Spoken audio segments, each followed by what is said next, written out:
Today in workshop, we did an exercise on praise and thanksgiving, but we also talked about how a child brings themselves to their parents, how it is that we're supposed to be bringing ourselves to God. And some of the questions that I asked are, how does a child bring themselves to their parent?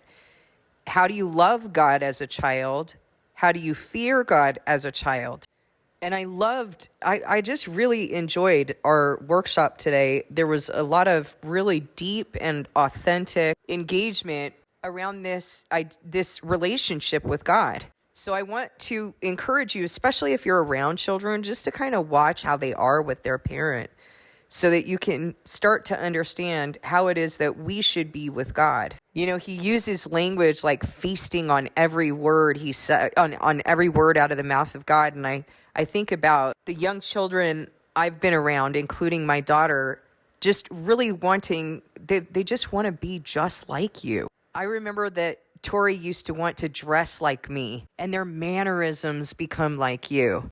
And their opinions are like yours, right? They just want to join everything with you. They want to twin with you. It's the cutest thing ever. And really, that's how we're supposed to be with God. We're supposed to want to conform to everything that he loves, submit to his sovereignty, crave his approval, right? A lot of us get really stuck in not getting the approval of man, and we go our whole lives trying to get the approval of man. Who is man? Most of the time, if not all of the time that has happened where there's been a wound, that person wasn't worth their salt anyway. They weren't worthy of us caring about their approval. And then the people that we go and chase after are even less worthy. God is the only approval. His approval is the only one that is needed.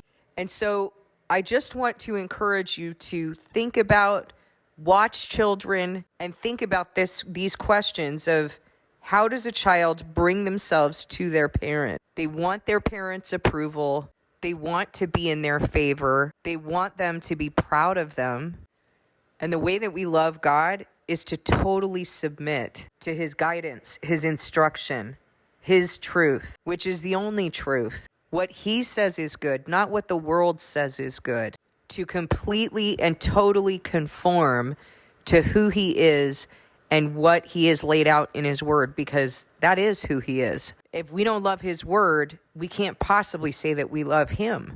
He really wants that relationship with us, that parental relationship. Also, he likens our relationship with Christ as a husband and wife, so that partnership and also the submission to his leadership, to his headship. So I hope you'll take some time today to examine how you've been relating with him and to get yourself into the right position. Thank you for listening. God bless you.